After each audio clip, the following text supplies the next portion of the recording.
I think we'll get started. Awesome. So, hi everyone. Hello. Good evening. Thank you very much for tuning in. My name is Blake Gronlund. I use he, him pronouns.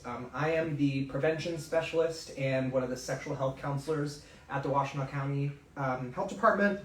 I have about 4 years plus of experience working in sexual health and harm reduction practices.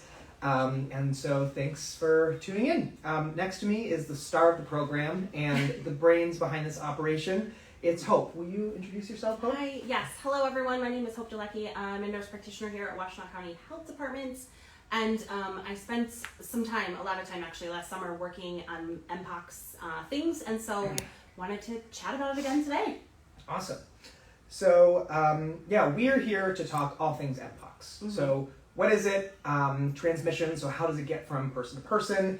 Prevention, how do we keep ourselves and our community from getting Mpox? And any updates from last summer. So we have a list of topics and quite a few questions that we're going to get through, but please feel free to type, or I guess if you're on your phone, do this. Type in questions, and we'll try to get to them at the end, because honestly, a lot of your questions might be answered throughout all of this. So let's get started. So, last summer, as most of us know, there was a lot of news about monkeypox, right? So, Mpox. Yes. Is Mpox and monkeypox, are they different? Is it something new? Are they the same thing? That's a good question. They are the same thing. So it's just a name change. Last summer we used the term monkeypox, and that's actually been used since the 70s. But it's misleading. There's not a ton of, it has nothing to do with monkeys, and also it created a lot of stigma around it. So the name has been changed to Mpox. You may see them used interchangeably, including in this chat. We're going to use Mpox often, but sometimes I sort of go back into my old habits and say monkeypox every now and again. So I apologize if I do that, but do know that those are interchangeable terms. Right. I know it can be confusing when sometimes, in medical terms, sometimes they change a lot. So from here on out, we're going to be referring to monkeypox, old term, as the new term, Mpox. So thank you for clarifying that. Excuse me. For those of us who are not familiar at all, what is Mpox? Mpox is a virus that people can get from person-to-person contact, basically. It can be potentially serious, and it's not a new virus, but it's newer here in the United States. So we just started seeing it last year, and so that's why a lot of this stuff came up. Okay. So, potentially serious illness. Correct. What are some of the most common symptoms if someone does contract Mpox? Great question. I do want to mention to you, while we're right here, that it is not a sexually transmitted infection. So that was kind of stigmatized thing and sort of something that maybe was talked about. It is not 100% always passed through sex, right? Like, just because of the nature of sexual contact, that's why we see some people getting it through that way. But it is not a sexually transmitted infection. Okay. So you asked about signs and symptoms. It looked very different for a lot of different people. So originally what we were seeing is sort of a systemic illness at the beginning. So first things first, you would come down with fever, chills, body aches, fatigue, all of those kind of things. And then a few days later develop a rash.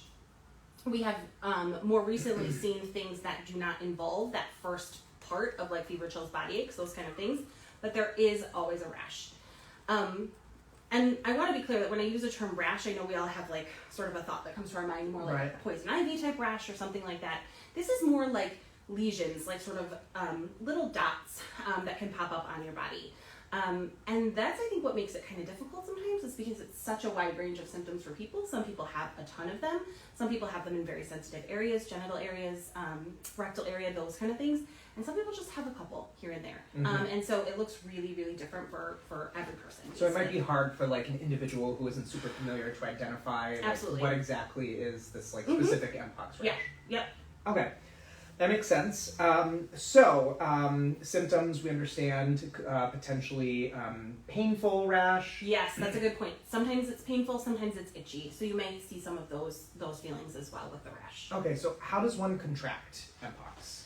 Great question. So person to person, right? Person to person, like close body contact, close talking contact, close massaging, anything where your body is very, very close to someone else's body, and you may exchange that, like, those, your bodies are in contact, right? Same thing if you're in contact with other people's body fluids. And also, and this is an important piece that I want folks to hear, is if you are in contact with bedding that has that somebody who has Mpox has been in, towels, fetish wear, toys, anything like that can transmit the virus. So we want to be really careful in making sure that we're cleaning those things. Okay, so we're all obviously familiar with COVID-19. It sounds like a very different type of transmission, not droplets, airborne. It's close body contact. Yes, very close. Yep. Okay, that makes sense. And that's good news because it's not as contagious. Yeah, right? Totally. Yeah. So, if I remember correctly, last summer vaccine access was pretty tough. There were some pretty specific requirements to be able to get vaccinated. There weren't a lot of vaccines available. Has any of that changed with vaccine availability? Yes, it has changed, and we are so glad that it has. We have a lot more access to vaccines, and we are ready and excited to give them. Great. So come get them. So, with the vaccine, how many doses are recommended to be considered fully protected or vaccinated? The vaccine is a 2-dose series. So you'll get 1 dose, and then 28 plus days later get the second dose. I say 28 days because it can't be 27 or 26. It has to be 28 plus. Now, that said, you could do 37 days, 42 days, whatever. But it has to be at least 28 days apart. This, I think, is a good time for me to make a plug for folks who haven't gotten their second dose. So I know we saw a little bit of this last summer, last fall. Folks were getting their first dose, and then it kind of fell out of everyone's mind, which is why we're back here talking about it again. If you have gotten your first dose, I want you to come back in and get your second dose. It doesn't matter that it was in September. It doesn't matter when it was. We will give you your second dose, and that's what you really need for that full protection. Right. So if you haven't, you don't have to start anything over. You just got to come back, and we'll give you your second dose. Cool. Yeah. So for those of us who may have been lucky enough to get both doses last summer, or we have been vaccinated fully for a while, is there a booster available for those folks? Good question. No, there is no need to have a booster. At this point, we feel, there's research ongoing, but at this point, nothing like that is recommended. And of course, if anything like that does come out, we'll share it with the community widely. But no boosters needed. If you got it, you're good. So I remember you talking about having a smallpox vaccine. Like some people in the military may have had smallpox vaccines. Are those folks protected? It's a similar vaccine. That's a great question. So the answer is maybe. Okay. If you were in the military and it's been over 3 years, you should come in and get this vaccine sort of as a booster, but you'll just get it as the regular 2-dose series. But you don't consider yourself protected if you've gotten that. Gotcha. So if I was vaccinated last summer, I should feel completely confident that I am, fully protected as far as, the vaccine. If you've gotten your both doses. Right. Okay. Yes. Both doses. So maybe a silly question, but what does the vaccine actually do? And I mean, if I get vaccinated, does that mean I absolutely will not get Mpox? It does not, unfortunately. We wish that it did, but it is not 100%. What it does mean, though, is that you are less likely to catch it. And then if you do come down with the virus, it will be less symptoms and hopefully a shorter course of illness, right? Hopefully you'll feel better sooner. So that's really, it's beneficial to everyone. Okay, so similar to a COVID vaccine, right? I mean, a lot of us have had COVID, even if we were vaccinated, boosted, but hopefully the symptoms were less, we were less likely to be hospitalized. Yeah, exactly. But, it's still obviously a good idea to get vaccinated because then less symptoms, less severe, etc. Correct. Yep. Cool, that makes sense. Excuse me. So, sounds like compared to last year, it's a lot easier to get vaccinated, Yes. A lot more access to vaccines. I do understand that some folks may be hesitant to get any vaccine. Are there any severe or minor side effects possible with the vaccine? That's a great question. So with this vaccine, really serious side effects, super rare, very unlikely. Great. What you may see, and I would say this is even less likely, is fever, chills, body aches, sort of those full body symptoms, fatigue, things like that we are familiar sometimes with vaccination. But that doesn't happen that often. It may. The more common thing that we see is local reactions at the injection site.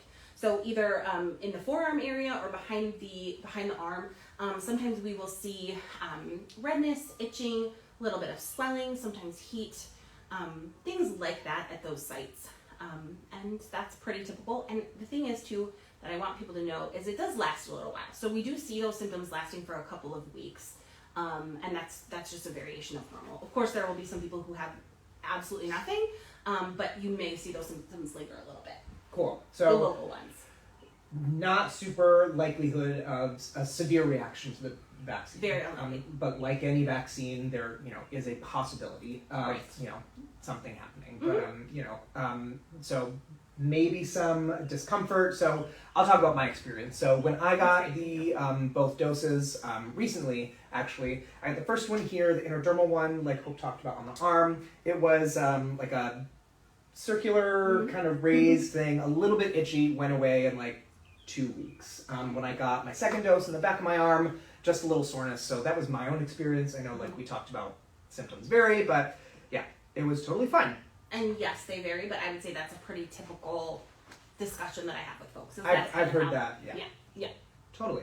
So, who is the vaccine recommended for? Is there a specific target audience that we're trying to hit today? Yeah, so I know last summer there was lots of really specific requirements. We don't have those specific requirements anymore, but there are target groups who unfortunately have been more greatly affected by these. Or at risk. At risk, right? And that includes specifically gay, bisexual, or any other men who have sex with men, people who have anonymous partners, people who have multiple partners. And that's just because if you have several partners, more bodies that you're in contact with, right? So those folks. I also would encourage people who are going to be in really small spaces, fetish clubs, sex clubs, things like that, where there's going to be a lot of contact.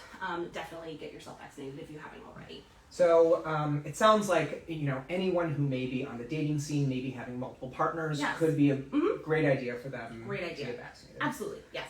So that's our target audience. Who can get vaccinated? Anybody with any risk. Anybody, come and get vaccinated.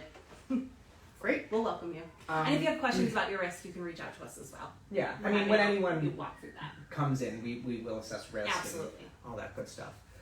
So thank you for clarifying that. Besides getting vaccinated, which we're not discouraging anyone, we're encouraging everyone to get vaccinated if you're at risk. Are there other ways that someone can protect themselves from possibly contracting or being exposed to Mpox? Yeah. So I think the biggest thing is just general hygiene practices, right? So washing your hands frequently, laundering linens, towels, things like that other people may come in contact with if you're sharing those kind of things. Same thing, like I mentioned, fetish wear, toys, anything like that you're going to be using and then putting on someone else's body, right? And where you can exchange sort of that type of contact. I lost my train of thought a little bit. Okay, so and that will help us keep things clean. I think another thing that could be really helpful, and practices that we use in sexual health practices are communication with your partner. Yes, hopefully we're having conversations about if you've been tested or maybe if you're on PrEP, if you have heard of PrEP before. Similar thing can be done with Mpox. Absolutely. Have you been vaccinated? It starts a conversation. Gives you some peace of mind, maybe some more comfort in your partnership, whatever. Always open communication. With that said, also I would like to caution everybody, please don't assess other people for Mpox. If you think in any way that you or someone close to you is experiencing that kind of thing, have them contact their healthcare provider. We're not going to be out in the field looking at people and thinking that. Right. We're not trying to shame anyone. No. Exactly. Average person may not be able to identify exactly what that lesion or rash might look like. So let's leave it to the pros over here. Yes. One other thing I want to say too, that I think I forgot to mention, is if you don't feel well, stay home. That's a really big one, just because, like we mentioned, that sort of not feeling well at the beginning can be the precursor to getting a rash. But also, with all the other illnesses circulating around, please, if you're not feeling well, stay home, and don't go to places like that. I think could be really helpful for folks. Yeah, totally. To keep yourself safe and others. I have a question. So if let's say I had a partner, and they called me, similar to if it was a STI or something. They called me. They said they tested positive. We recently had a sleepover. what should I do? What precautions, if any, should I take if I think I may have been exposed? That's a great question. So I would encourage anyone who has been exposed or feels like they have been exposed to contact their healthcare provider. The reason I say that, if you don't have a healthcare provider or you are uninsured, feel free to call us. We're happy to walk you through that. Exposure can be kind of on a spectrum, and it might look a little bit different for different people. Right. But definitely what we're going to have you do is start monitoring yourself for symptoms, and then go from there, because we want to assess what your risk is and all that kind of stuff. So I would definitely recommend reaching out to a healthcare provider and speaking to them about that. Luckily, we got some experience in our community last summer, so testing discussion about that should be widely available. So. Okay.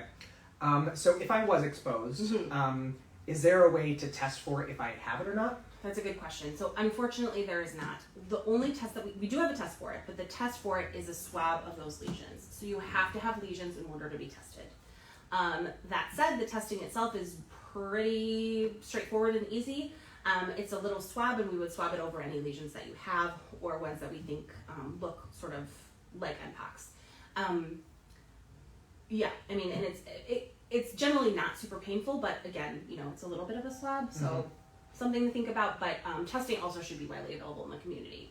But call us if you need a test. So you need to have a specific lesion that someone can swab. It's not like an HIV or a syphilis blood draw where you can see the antibodies or whatever. Exactly. No, we have to actually swab those physical lesions on your body. That makes sense. So I just want to pause really quick. If you are just tuning in, we are talking all things Mpox today. If you missed any part of the program, there will be a recording that you can watch. It'll be posted somewhere that someone will tell me, and we will share that for you. Yes. So moving on, we're going to talk about treatment. We talked about what is Mpox, how do we contract it, how do we prevent it. Now we're going to talk about treatment. So if someone does contract an active Mpox infection, is there a quarantine period for that person? Yes, there is. If, like I said, anybody who contracts Mpox, we have tested them. We will be in close contact with them, helping them to figure out what their quarantine period will look like. Okay. Because I mentioned it's such a spectrum of different symptoms and things like that, and also a spectrum of what people are doing in their daily lives, we're going to be in close contact talking to them about what that will look like. In general, we consider someone healed if the lesions have healed from the bottom up and new skin has formed. So no scabs, it has to be new skin forming from the bottom up. And at that point, you would be considered healed. But again, that looks very different for every person. Like the time period, even the healing process? It does. And it depends on where your lesions are, right? Are they able to be covered? Like, there's a lot of different things that we go through. But if you do are positive for Mpox, we will be in very close contact with you and helping you through all those things. Right, and if there's any sort of lesion, whether it's Mpox or not, or if something's uncomfortable, always contact a health provider. So hopefully this person will be in contact with a professional that will guide them through these steps as well. And like we said, again, if you don't have one, or come to us. We would love to see you. Yeah. So what I'm hearing is once those scabs or lesions have healed from the bottom up, there's no scab anymore. I am not considered infectious to anyone. I can go back to work. I can go, Yeah, and we will chat with you about that if that does happen. We try our very best to get people back to their normal functioning as quickly as possible, as safely, to make sure that they are healthy and the community stays healthy. So we work very close with those folks. Great. So let's say I contract Mpox. I'm feeling a lot of pain. Are there certain things that I can do, treatments or at home things that I can do to kind of lessen the symptoms? I think it really depends on what you have going on for your specific case. Sure. And that's why I encourage a lot of talk with healthcare providers. I know I've said that a bunch, but if there is more pain, I just wanted to. If there is a lot of pain, Tylenol or ibuprofen, whatever works for you. Ice is good, things like that, to just kind of drink a lot of water, rest, anything that will help your body sort of heal is really good. Okay. Are there treatments for someone who might have like a serious infection? There are. Yeah, there is a treatment that we are using. It has to be accessed again via prescription, and it's very specific requirements in order to be able to take that prescription. So that's why you would need sort of more of an assessment to see. But some people do take that treatment, and it can be helpful. In general, though, a lot of cases just clear up on their own. Just general, maintenance the same way if you had the flu or something like that. Sure. Thank you. That makes sense. Yeah. I'm glad we all went over that. So let's reel back a minute. So Okay. now that we're all caught up on Mpox, what it is, we hopefully know how to prevent it. Hopefully, if we are at risk, we're getting the vaccine or we're taking the proper precautions. We're communicating with our partners. We are, giving ourselves knowledge. We're researching, listening, putting it at the front of our minds just in case we need to. Right. So with all of that, why are we still talking about it? Some of us may be surprised that we're hosting this Mpox talk. It definitely seems to have, cases have gone down. You don't hear about it very much. It's not really in the media. No. So why are we talking about it now? Are there reasons or is there evidence that we may have another outbreak of Mpox? So the reason we're talking about it today is because, first of all, this is a season, similar season as we saw last year, Right. where folks are attending more events, where they may be in close proximity to others and things like that. We also have seen some cases in Chicago, which is a close, place that folks in our area travel to. We've also seen some signaling in our wastewater that maybe a couple of weeks ago there were people who were positive for Mpox, those kind of things. And so we just want to get the word out. We want people to have a safe and super happy and fun summer, but just don't forget that this is out there, and remind folks to get vaccinated if they have not. Okay. So I'm getting a note here. So also a good point is that other surrounding areas aren't quite as well vaccinated as our area. And we're coming from Washtenaw County. We're coming from Washtenaw County. To be clear. Coming at you from Washtenaw County. So I'm proud of us. Yes, but if we can increase that number, we are super happy about that. Totally. So thank you for sharing all of that. This has been very helpful. Hopefully to a lot of us, it's been helpful to me. Good, I'm glad. So to the listener, we at the health department are in the business of prevention, right? So we're here to try to prevent future outbreaks. We're not here to try to scare anyone into, getting a vaccine. We're just trying to share what we are learning, what we know to you. We don't want an outbreak to happen, and we're trying to prevent it before it happens. So our intention is to just give you the knowledge so we can all help protect ourselves, help protect our community, right? So prevention rather than just freaking out when things may happen. Yep. Now, we don't have any questions. It looks like. Okay. Final call for questions. Pop them in the chat. Well, I'm glad this is my first Instagram Live, so. I've done thousands. Thousands and thousands. Okay. Okay, so to everyone who tuned in and listened, we want to thank you very much. Thank you. If you'd like to schedule an appointment for to get the vaccine, vaccine is free through Washtenaw County Health Department. If you want to get STI testing, if you need STI treatment, access to HIV PrEP, please call us at 734-544-6700. And hopefully someone on the other end is going to be putting that in the comments for me. They probably already did. So thank you everyone very much. Hope, do you have anything to say? I don't. Thank you so much for coming. Thanks for listening. Yeah. Bye. Bye.